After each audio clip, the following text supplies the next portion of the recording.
Hello students, कैसे हैं आप सब लोग। उम्मीद करती हूँ सब अच्छे होंगे और स्वस्थ होंगे। मैं Meena Rana ICT budget class में आपका स्वागत करती हूँ। स्टूडेंट्स, हम पढ़ रहे हैं क्लास 9 की हिंदी। तो प्रीवियस लेक्चर में हमने एक कविता यहाँ पढ़ी थी जिसका शीर्षक है कैदी और कोकिला। तो यहाँ पर लेखक ने इस कविता में आपको किस बारे में ये कविता लिखी थी, क्यों ये कविता लिखी थी। तो ये कविता बेसिकली भारतीय स्वाधीनता जो संग्रामी थे, वो जब जेल में थे, उनके साथ जो दुर्व्यवहार किया गया उसके जो पल थे, उसके लिए जो है कवि ने ये कविता लिखी थी, जिसकी कुछ पंक्तियां हमने प्रीवियस लेक्चर में पढ़ ली थी। तो यहाँ पर क्या कह रही हैं कि भारतीय स्वाधीनता सेनानियों के साथ जेल में किए गए दुर्व्यवहार और यातनाओं का मार्मिक साक्ष्य प्रस्तुत करती है। और कवि जेल में एकाकी और उदास है और कोकिल से अपने मन का दुख, असंतोष और ब्रितानी शासन के प्रति अपने आक्रोश को वो यहाँ पर व्यक्त करते हुए कह रहे हैं, है ना, कि यह समय मधुर गीत गाने का नहीं है बल्कि मुक्ति का गीत सुनाने का है। किसको कह रहे हैं? कोकिल को कह रहे हैं। और कवि को लगता है कि कोयल जो है पूरे देश को एक कारागार के रूप में देखने लगी है, इसलिए वो अर्धरात्रि में चीख उठी है। तो यहाँ पर देखिए क्या क्या हमने पढ़ लिया था। तो इन्हीं कविताओं की लाइनों में देखिए पहले क्या है, क्या गाती हो क्यों रह रह जाती हो। कविताओं को आप इस तरह से पढ़ेंगे, क्या गाती हो क्यों रह रह जाती हो, कोकिल बोलो तो क्या लाती हो संदेशा किसका, क्या लाती हो संदेशा किसका, कोकिल बोलो तो, कोकिल बोलो तो। ऊंची काली दीवारों के घेरे में, डाकू चोरों बटमारों के डेरे में, जीने को देते नहीं पेट भर खाना, जीने को देते नहीं पेट भर खाना, मरने भी देते नहीं तड़प रह जाना, मरने भी देते नहीं तड़प रह जाना। जीवन में अब दिन रात कड़ा पहरा है, जीवन में अब दिन रात कड़ा पहरा है, शासन है या तम का पहरा है, तम का प्रभाव गहरा है, शासन है या तम का प्रभाव गहरा है। हिम कर निराश कर चला रात भी काली है, हिम कर निराश कर चला रात भी काली है, इस समय काली माँ मई जगी क्यों आली है। तो इस समय कालिमा मई जगी क्यों आली है। तो यहाँ पर कवि जो है किसको कह रहे हैं, यहाँ पर बटमार का जो मतलब है रास्ते में यात्रियों को लूट लेने वाला है, और हिमकर का मतलब चंद्रमा से है। तो क्या कह रहे हैं कवि, क्या गाती हो क्यों रह रह जाती हो, कोकिल बोलो तो क्या लाती हो संदेशा किसका, कोकिल बोलो तो ऊंची काली दीवारों के घेरे में, डाकू चोरों बटमारों के डेरे में। तो इन पंक्तियों का यहाँ पर हमने व्याख्या लिखी थी, इसका भावार्थ लिखा था। तो कवि यहाँ पर माखनलाल चतुर्वेदी जी कोयल से पूछते हैं कि तुम क्या गा रही हो, गाते गाते बीच में क्यों चुप हो जाती हो। और आगे कहते हैं कि हे कोयल, कुछ तो बोलो, मुझे कुछ तो बताओ, तुम मेरे लिए किसका संदेश लेकर आई हो, मुझे कुछ बताओ और तुम मेरे लिए किसका संदेश लेके आई हो, कुछ तो बोलो। कवि कहता है कि ऐसे समय में जब ऊंची ऊंची जो काली दीवारों की जो क्या है, दीवारों की काल कोठरी में रखा गया है, क्योंकि जेल जो है बड़ी बड़ी ऊंची ऊंची दीवारों वाला होता है और उसमें जो है चारों तरफ अंधेरा होता है, प्रकाश लगभग ना के बराबर वहां पे रहता है। तो यहाँ पर क्या कह रहे हैं कि काल कोठरियों में रखा गया है, और जहाँ डाकू चोरों और लुटेरों के बीच में मुझे भरपेट खाना भी नहीं देते हैं और मरने भी नहीं देते हैं, जहां पर मैं तड़प तड़प कर रह जाता हूँ। मेरे जीवन पर शासन का कड़ा पहरा लगा हुआ है, ये शासन का काला साया है या रात्रि का गहन अंधकार है। तो कोयल से पूछ रहे हैं कवि कि ये शासन का काला साया है, क्योंकि ब्रिटिश लोगों ने भारत देश पर जब क्या किया था, यहाँ पर अपना शासन किया था, तो उस समय जो है भारतीयों को जो है बिल्कुल गुलाम कर दिया था। तो उस समय जिन भारतीयों ने स्वतंत्रता के लिए लड़ाई लड़ी, उनको उन्होंने कारावास में डाल दिया था और वहां पर उनके साथ जुल्म किए थे। तो उन्हीं के लिए जो है ये कविता यहाँ पर गाई गई है। आसमान की ओर देखता हूँ तो चंद्रमा भी दिखाई नहीं देता है। तो कवि कहते हैं कि मैं इतनी काली रात को यदि आसमान की तरफ भी देखता हूँ तो मुझे चंद्रमा भी दिखाई नहीं देता है और रात्रि भी काली दिखाई दे रही है। ऐसे समय में तू क्यों जाग रही है कोयल, कुछ तो बोलो। तो इन पंक्तियों का यहाँ पर व्याख्या हमने पढ़ लिया था। इसके बाद नेक्स्ट पंक्तियां क्या थी, क्या कह रहे हैं कवि, क्यों हूक पड़ी वेदना बोझ वाली सी, कोकिल बोलो तो क्या लूटा मृदुल वैभव की रखवाली सी। कोकिल बोलो तो शब्दार्थ में यहाँ पर हूक का मतलब हो जाता है करुण आवाज से। तो इन पंक्तियों में कवि कोयल की आवाज में उपस्थित दर्द को महसूस कर रहे हैं और उसे लगता है कि कोयल को भी जेल में बंद जो भारतीय हैं उनकी वेदना उससे जो है महसूस हो रही है, एहसास उसको हो रहा है, इसलिए उसके कंठ से मीठी और मधुर ध्वनि की जगह पर वेदना का जो स्वर है वो सुनाई पड़ रहा है, जिसमें कोयल के जो दर्द को जो है हूक शामिल है, यानी कि करुण आवाज शामिल है। कवि के अनुसार कोयल अपनी वेदना सुनाना चाहता है और इसलिए कोयल से पूछ रहा है, कवि जो है कोयल से पूछ रहा है कि कोयल तुम बताओ तो मुझे कि तुम्हारा क्या लुट गया है जो तुम्हारे गले से जो है वेदना की ऐसी हूक सुनाई दे रही है। कोयल तो अपनी सबसे मीठी और सुरीली आवाज के लिए सभी जगह जो है विख्यात है, फिर क्यों तुम्हारी आवाज में करुण वेदना महसूस हो रही है, कोयल कुछ बताओ तो। ठीक है, आगे की लाइनों में देखिए, क्या हुई बावली अर्धरात्रि को चीखी, कोयल बोलो तो किस दावा नल की ज्वालाएं हैं दिखी, कोयल बोलो तो। यहाँ पर कोयल से क्या पूछ रहे हैं कवि, कि इन पंक्तियों में कवि फिर से कोयल से हूकने का कारण पूछ रहे हैं, जो अर्धरात्रि में उस जेल में जो है हूक रही है, और कोयल से कहता है कि क्या तू पागल हो गई है जो आधी रात को चीख रही है, तुझे किसी ने क्या तूने किसी जंगल में आग को देखकर तू जो है भयंकर ज्वालाएं जो है उसको देखकर चीख रही है, जिससे तू डर गई है और चीख रही है, कोयल कुछ तो बोलो ना। तो क्या कह रहे हैं, क्या हुई बावली, क्या तुम पागल हो गई हो जो अर्धरात्रि को चीखी, जो तुम आधी रात को जो है चीख रही हो, कोयल बोलो तो, कोयल बताओ तो कि दानव किस दावा नल की ज्वालाएं हैं दिखी, क्या तुम्हें जंगल में लगी हुई आग की ज्वालाएं दिख गई हैं, भयंकर ज्वालाएं दिख गई हैं, जिससे जो है तुम क्या कर रही हो, अर्धरात्रि को चीख रही हो, कोयल बोलो तो। ठीक है, आगे देखिए, इन लाइनों को हमने पढ़ा था, इसके शब्दार्थ और इसके भावार्थ को नहीं समझा था, तो इसको हम आगे देखेंगे।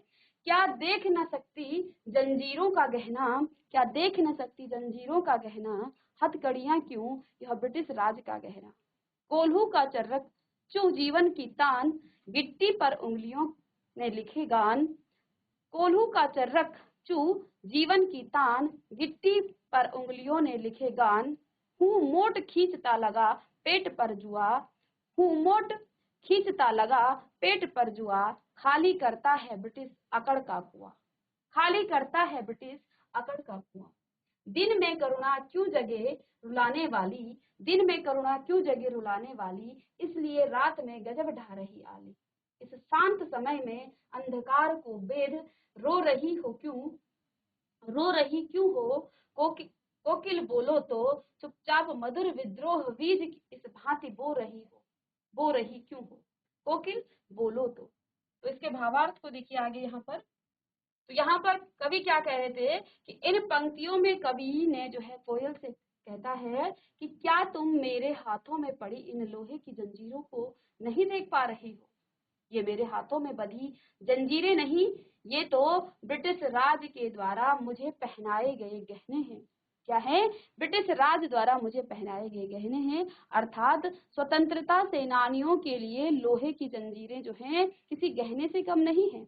आगे कवि कहते हैं कि कोल्हू के चलने से जो आवाज आती है वो हमारी जिंदगी का गीत बन गया है, और बड़े बड़े पत्थरों को तोड़कर छोटी छोटी जो गिट्टियां बनाती हैं, उन गिट्टियों पर हमारी उंगलियों के निशान कुछ इस तरह से पड़ गए हैं, मानो जैसे हमने इन गिट्टियों पर स्वतंत्रता के जो है गीत उकेर दिए हो।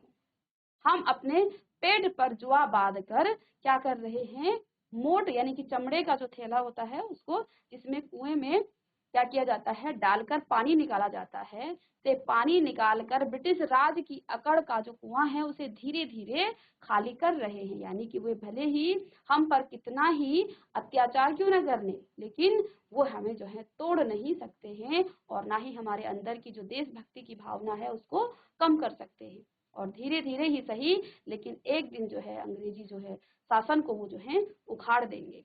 यहाँ पर इसके बाद नेक्स्ट लाइनें हैं, काली है काली तू रजनी भी काली, काली तू रजनी भी काली, शासन की करनी भी काली, शासन की करनी भी काली, काली लहर कल्पना काली, काली लहर कल्पना काली, मेरी काल कोठरी काली, टोपी काली कमली काली, टोपी काली कमली काली, मेरी लोह श्रृंखला काली, पहरे की हुम कृति की ब्याली, पहरे की हुम कृति की ब्याली, तिस पर है गाली ए आली, इस काले संकट सागर पर मरने की मदमाती, कोकिल बोलो तो अपने चमकीले गीतों को क्यों कर हो तैराती, बोलो तो कोकिल बोलो तो इन पंक्तियों में यहाँ पर कवि माखनलाल चतुर्वेदी जी क्या कह रहे हैं, देखिए यहाँ कवि ने क्या कहा है। कवि कोयल के कालेपन की तुलना जेल के अन्य चीजों से करते हुए कह रहे हैं। तो यहाँ पर क्या कह रहे हैं कि जिस प्रकार से तुम काली हो, ऐसे ही जेल में जो और भी चीजें हैं काली, उनकी तुलना करते हुए ये कह रहे हैं कि जिस तरह तुम काली हो, उसी तरह ये रात भी काली है। और अंग्रेजी शासन के जो कामकाज हैं, उनकी जो सोच और कल्पना भी काली है। जिस प्रकार से वो दूसरों को के ऊपर शासन कर रहे थे और उनके साथ अत्याचार कर रहे थे हम भारतीयों के साथ, वो भी जो है क्या है, उनका शासन और उनकी सोच भी काली है। आगे कहते हैं कवि कि उनकी सोच भी काली है, वह भी, और देखिए, और मैं जिस काल कोठरी में बंद हूँ वह भी काली है, जेल में मुझे मिले टोपी कंबल और लोहे की जो जंजीरें हैं वो सभी जो है क्या है, काली हैं। तो इन पंक्तियों में यहाँ पर कवि माखनलाल चतुर्वेदी जी क्या कह रहे हैं कि हे कोकिल, जिस प्रकार से तुम काली हो, वैसे ही जेल में ये अन्य जो चीजें हैं वे सभी जो है काली हैं। और मैं कौन कौन सी काली हैं, तुम काली हो, अंग्रेजी जो का जो शासन है वो भी, उनका काम काज भी काला है, उनकी सोच और कल्पना भी काली है। और ये जो काल कोठरी है जहाँ पर उनको बंद कर दिया गया है, ये भी काली है। और जो उनको कंबल मिली है, टोपी मिली है, और जो लोहे की जंजीरें हैं, वो सभी चीजें क्या हैं, काली हैं। आगे कहते हैं कवि कि हे सखी, इस अंधेरी काली रात में जेल के पहरेदार की काली जो सरपनी की फुंकार जैसी हुंकार आवाज मुझे गाली जैसी ही लग रही है, यानी कि बार बार पहरेदार की जागते रहो की आवाज उन्हें याद दिलाती कि वे कैद में हैं। तो क्या कह रही है कि हे सखी, इस अंधेरी काली रात में जेल के जो पहरेदार होते हैं ना, वो भी जो है काली जो सर्पनी की फुंकार है, यानी काला जो नाग होता है वो भी क्या करता है, फुंकार देता है, जहर का जो फुंकार भरता है, वैसे ही जो यहाँ के पहरेदार हैं उनकी आवाज भी मुझे जो है गाली जैसी लग रही है। और वो जो पहरेदार होते हैं वो क्या बोलते हैं, बार बार बोलते हैं कि जागते रहो, यानी कि उनको बार बार याद दिलाते हैं कि तुम कैद में हो, तुम आराम की नींद नहीं सो सकते हो। तो यहाँ पर कवि जो है अपना दर्द व्यक्त कर रहे हैं उस कोकिल से कि जो है जिस प्रकार से तुम काली हो, उसी प्रकार से जो है यहाँ की जो हर चीज है, ये जो काल कोठरी है ये भी काली है, जो कंबल हमें मिली है वो भी काली है, जो जंजीरें हैं वो भी काली है, टोपी काली है, और यहाँ पर जो पहरेदार हैं उनकी जो फुंकार है, यानी कि जो वो आवाज देता है, वो भी मुझे गाली की तरह लग रही है, वो भी मुझे काली ही लग रही है, जो उन्हें बार बार याद दिलाता है कि तुम आराम से नहीं सो सकते हो, बार बार वो चिल्लाते हैं कि तुम जागते रहो। कवि ने यहाँ पर काले रंग को आप अपमान, निराशा और दुख का प्रतीक माना है। तो कवि ने क्या कहा, जो काला रंग है वो किस प्रकार का उन्हें लग रहा है कि जैसे कि वो अपमान उनका हो रहा है, निराशा है, दुख का प्रतीक यहाँ पर माना गया है। कवि कोयल से कहता है कि हे सखी, तुम मदहोशी में इस काले संकट रूपी सागर यानी कि जेल में मरने को क्यों उतावली हो। कोयल, तुम तो बहुत सुरीली गाती हो, लेकिन तुम अपने उन चमकीले गीतों को इस संकट रूपी सागर में क्यों जो है यहाँ पर क्यों तैरा रही हो, यानी कि तुम यहाँ क्यों अपने सुरीले गीत गा रही हो। तो यहाँ पर कवि ने कोकिल से क्या कहा है कि तुम तो बहुत सुंदर गाती हो, फिर तुम इस काल कोठरी में क्यों गा रही हो, तुम तो कहीं अच्छी जगह जा करके गाओ। यहाँ पर कवि ने क्या भाव प्रकट किया है कि कवि से कहता है कि हे सखी, तुम मदहोशी में इस काले संकट रूपी सागर यानी कि जेल में मरने को क्यों उतावली हो, है ना। कोयल जो है, तुम बहुत सुरीला गाती हो, लेकिन तुम अपने उन चमकीले गीतों को, यानी कि सुंदर से जो तुम्हारा कंठ है, और इस संकट रूपी सागर में क्यों तैरा रही हो, यानी कि तुम यहाँ अपने सुरीले गीत गा रही हो, ठीक है ना। क्यों यहाँ पर इस काल कोठरी में, इस जेल में तुम क्यों अपना ये सुंदर सा गीत गा रही हो। आगे देखिए क्या कह रहे हैं कवि।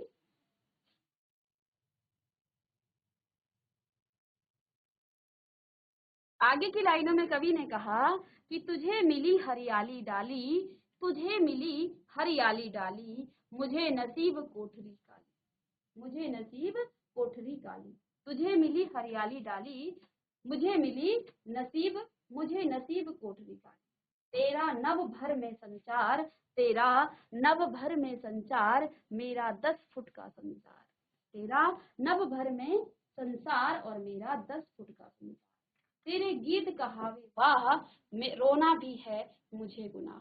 क्या कह रहे हैं कि तेरा गीत कहावे वाह, रोना भी है मुझे गुनाह। आगे कहते हैं देख विषमता तेरी मेरी, बजा रही तिस पर रण भेरी, बजा रही है तिस पर रण भेरी, ठीक है ना। तो यहाँ पर कवि ने क्या कहा कि तुझे मिली हरियाली डाली, मुझे नसीब कोठरी काली। तो कोयल से क्या बता रहे हैं, अपनी दुख और वेदना को बताते हुए कवि माखनलाल चतुर्वेदी जी यहाँ पर कोयल से कह रहे हैं कि तुझे मिली हरियाली डाली, कि हे कोयल तुझे तो हरियाली डाली मिली है, यानी कि हरे हरे पेड़ तुझे मिले हैं, और मुझे नसीब कोठरी काली, और मुझे ये जो है मेरे नसीब में ये कोठरी है, जहाँ ये जेल है, जहाँ पर अंधेरा छाया हुआ है और जहाँ पर हर चीज यहाँ पर अंधेरा यानी कि काला है। आगे कहते हैं तेरा नभ भर में संसार है, संचार है, यानी कि तू पूरे नभ यानी कि आकाश में जो है घूमती रहती है, तेरा वहां पर क्या है संचार है, और मेरा 10 फुट का संसार है, और उनको जो है 10 फुट के जो जेल की जो कोठरी है वहां पर बंद कर दिया गया है। तो कहते हैं कि मेरा तो संसार ही यहाँ पर है, ठीक है। तेरे गीत कहावे वाह, जब तू गाती है तो सब क्या कहते हैं कि वाह, और रोना भी है मुझे गुनाह, और मैं तो इस काल कोठरी में रो भी नहीं सकता हूँ, वो भी मेरे लिए यहाँ पर गुनाह है, ठीक है। आगे कहते हैं देख विषमता तेरी मेरी, बजा रही इस पर रणभेरी। तो कहते हैं कि तेरे मेरे जीवन में इतनी विषमताएं होने के बावजूद भी तू यहाँ आकर रणभेरी यानी कि युद्ध की ललकार का, ठीक है, रणभेरी का मतलब क्या होता है, युद्ध का, युद्ध की ललकार, ठीक है ना, का जो है बिगुल क्यों बजा रही है। तो आगे कहते हैं कि इन पंक्तियों में कवि ने कोयल से कहा कि तेरी और मेरी जो परिस्थितियां हैं उसमें बहुत अंतर है। और किस प्रकार का अंतर है, मैं गुलाम हूँ, तू आजाद, तू आजादी में है। क्या कहा, तुझे मिली हरियाली डाली, तू तो हरियाली हरे हरे पेड़ों में रहती है, और मुझे जो है नसीब हुई है कोठरी काली, यानी कि मैं तो जेल के अंदर बंद हूँ। तो यहाँ कवि का भावार्थ क्या भाव है कि तेरी परिस्थिति और मेरे में बहुत अंतर है, बिल्कुल विपरीत है। मैं गुलाम हूँ और तू आजादी है, तू आजाद है। तुम हरे भरे पेड़ों की एक डाली से दूसरी डाली में घूम सकती हो, और मैं इस काल कोठरी में बंद हूँ। तुम्हारे लिए पूरा आकाश खुला है, और मुझे जो है तुम पूरे आकाश में कहीं भी उड़ सकती हो, और मेरे पास जो है सिर्फ 10 फीट का जो है छोटी सी एक अंधेरी काल कोठरी है, जहां मैं अपना जीवन बिता रहा हूँ। जब तू गीत गाती है तो लोग कहते हैं वाह करते हैं, लेकिन मेरा रोना भी गुनाह माना जाता है, यानी कि इस काल कोठरी में जो है मुझे क्या, रोना भी यहाँ पर नसीब नहीं है। यदि मैं रोऊं तो वो भी मेरे लिए क्या है, गुनाह है। तो आगे कहते हैं तेरे मेरे जीवन में इतनी जो विषमताएं हैं, जो अंतर है होने के बावजूद भी तू यहाँ आकर रणभेरी का मतलब हो जाएगा युद्ध की ललकार का जो बिगुल क्यों बजा रही है, कि तू तो स्वतंत्र आकाश में जो है घूम ले फिर ले, तू जो है इस काल कोठरी में क्यों यहाँ पर आकर के क्या कर रही है, युद्ध का जो है बिगुल क्यों बजा रही है। तो इन पंक्तियों के भावार्थ को आप लिख लेंगे। यहाँ इन पंक्तियों में कवि माखनलाल चतुर्वेदी जी ने क्या कहा है कि तुझे मिली हरियाली डाली, मुझे नसीब कोठरी काली, तुझे मिली हरियाली डाली और मुझे नसीब कोठरी काली, तेरा नभ भर में संसार संचार, तेरा नभ भर में संचार, मेरा 10 फुट का संसार, मेरा 10 फुट का संसार, तेरे गीत कहावे वाह, रोना भी मुझे गुनाह, देख विषमता तेरी मेरी, बजा रही तिस पर रणभेरी। तो यहाँ कवि ने क्या कहा कि तेरी और मेरी जो परिस्थितियां हैं उसमें बिल्कुल जो है विपरीत अंतर है। मैं गुलाम हूँ और तू आजाद है। तुझे हरे हरे पेड़ों की एक डाली से दूसरी डाली घूम तू जो है क्या कर सकती है, एक पेड़ से दूसरे पेड़ में घूम सकती है। यानी कि तू बिल्कुल आकाश में नभ, तेरा नभ भर में संसार है। यानी कि तू जो है पूरे आकाश में बिल्कुल स्वतंत्र होके घूम सकती है। तू जो है स्वतंत्र है और मैं यहाँ पर क्या हूँ, एक गुलाम हूँ। तुम हरे भरे पेड़ों की एक डाली से दूसरी डाली में घूम फिर सकती हो और मैं इस काल कोठरी में बंद हूँ। तुम्हारे लिए तो पूरा आकाश खुला है। तुम पूरे आकाश में क्या कर सकती हो, कहीं भी उड़ सकती हो। लेकिन मैं तो इस काल कोठरी के अंदर जो हूँ रो भी नहीं सकता हूँ। तो यहाँ क्या कह रहे हैं कि तुम पूरे आकाश में कहीं भी उड़ सकती हो और मेरे पास तो सिर्फ एक 10 फुट की ही छोटी सी क्या है, एक अंधेरी काल कोठरी है जहाँ मैं अपना जीवन बिता रहा हूँ और मेरा संसार ही अब यहाँ पर बन गया है। तो लोग जो है जब तू गाती है तो लोग तेरे गाने पर क्या करते हैं, वाह वाह करते हैं। और मैं तो यहाँ यदि रो भी दूं तो वो मेरे लिए क्या हो जाएगा, गुनाह माना जाता है। तेरे मेरे जीवन में जो विषमताएं हैं, जो ये अंतर है, वो जो है होने के बाद भी तू यहाँ पर क्या कर रही है, युद्ध की जो ललकार का जो बिगुल क्यों यहाँ पर बजा रही है। ठीक है, इसके बाद नेक्स्ट जो पंक्तियां हैं उसमें क्या कह रहे हैं कवि, इस हूँ कृति पर अपनी कृति से और कहो क्या कर दूं। इस हूँ कृति पर अपनी कृति से और कहो क्या कर दूं। कोकिल बोलो तो, कोकिल बोलो तो मोहन के व्रत पर, मोहन के व्रत पर प्राणों का आसव किसमें भर दूं। प्राणों का आसव किसमें भर दूं, कोकिल बोलो तो। अंतिम पंक्तियों में यहाँ पर कवि क्या कहते हैं कि इन पंक्तियों में कवि कोकिल से क्या कहते हैं कि हे सखी, तुम्हारी इस करुण पुकार में पर मैं अपनी इस रचना में और क्या क्या लिखूं कि लोगों में अंदर जो है, लोगों के अंदर जो है स्वतंत्रता प्राप्ति के लिए जोश व देशभक्ति की भावना पैदा कर सकूं और इस आंदोलन में बढ़ चढ़कर लोग जो है भाग लें।